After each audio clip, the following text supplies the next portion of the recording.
The 3 call that should not exist. Last night at exactly 3:00 am.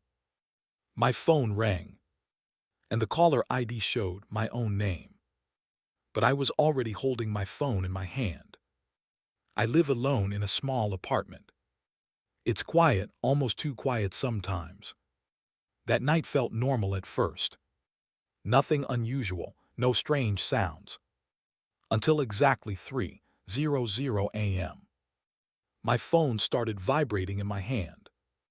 At first, I thought it was just a random call. Maybe spam.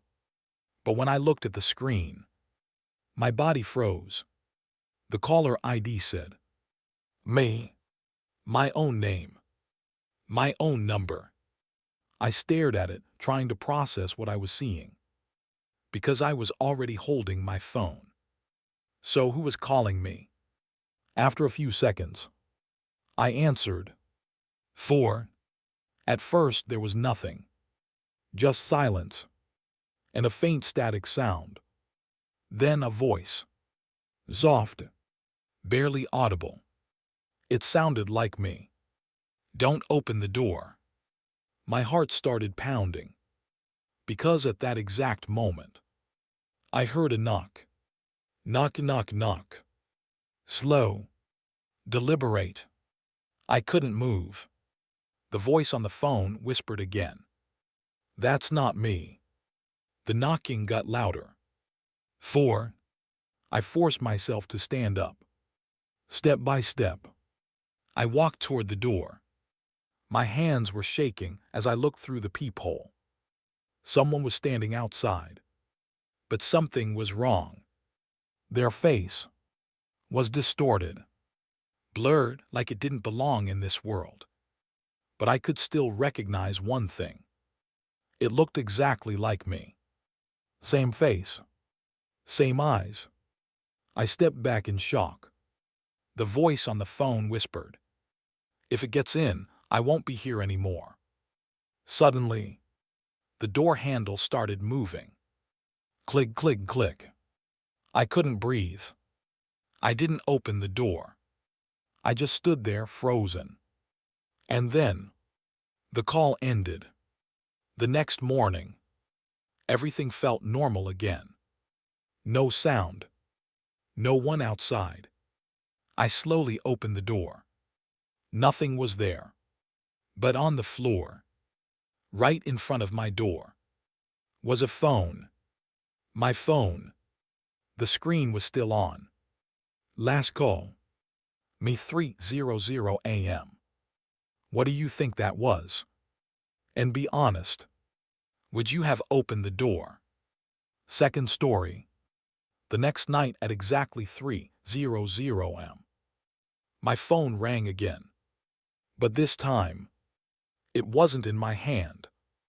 I didn't sleep much after that night. Every sound felt louder. Every shadow looked wrong. I kept telling myself it was just stress. Just my mind playing tricks. But deep down, I knew something wasn't right. The next day, I checked my phone again and again. No unknown apps. No call history except one. Me 3:00 am. No duration. No recording. Nothing. That night, I tried to stay awake. I didn't want to fall asleep. Not at 3:00 am. But exhaustion always wins. And somehow, I drifted off. 4. I woke up to a sound. A familiar one.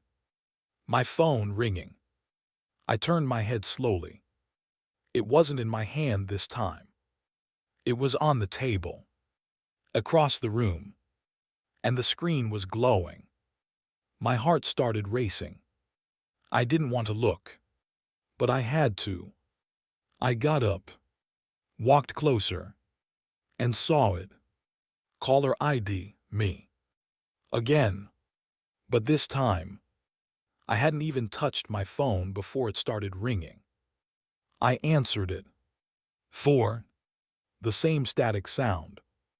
But louder now. Closer. Then the voice. But this time, it wasn't calm. It sounded afraid. "Why did you open it?"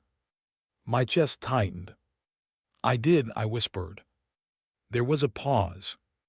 Then the voice said something that made my blood run cold. "Then why is it here?" "For..." I froze. Slowly, I turned around. My apartment door was still closed.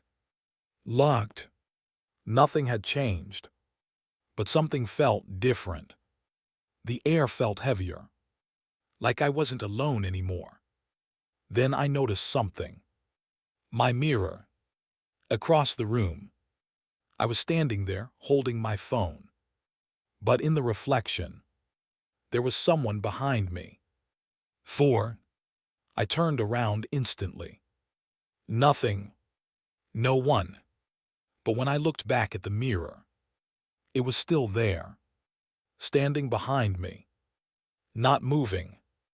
Just watching. And then, it smiled.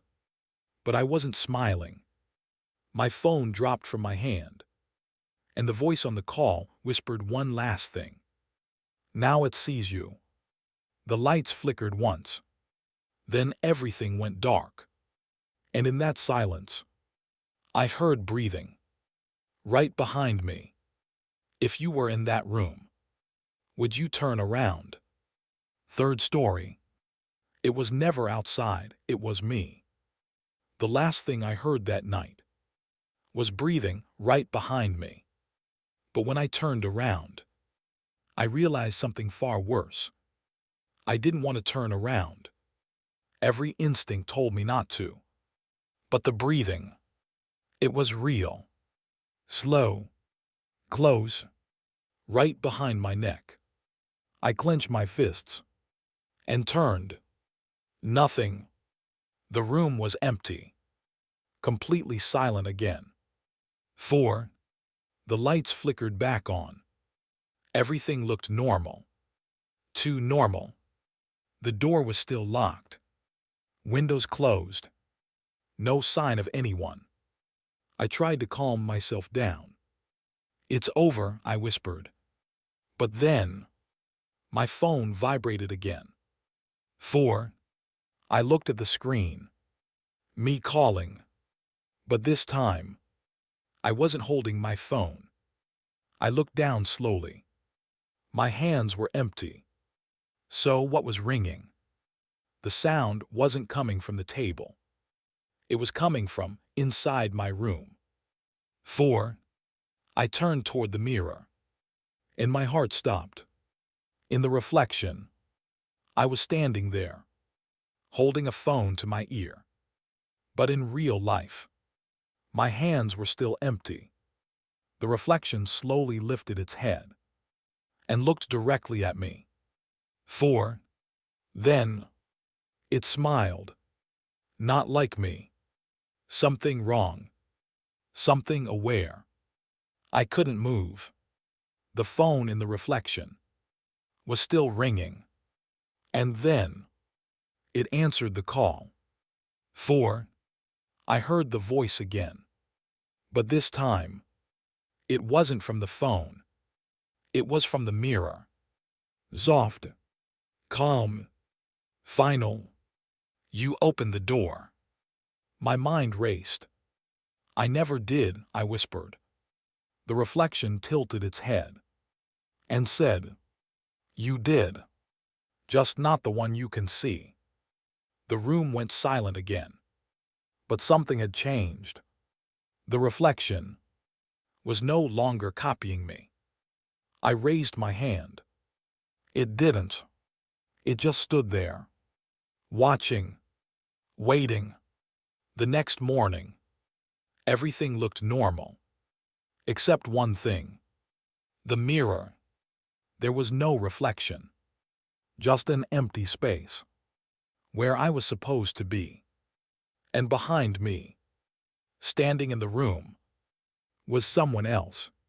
Smiling. So tell me, if your reflection stopped copying you, would you still trust it?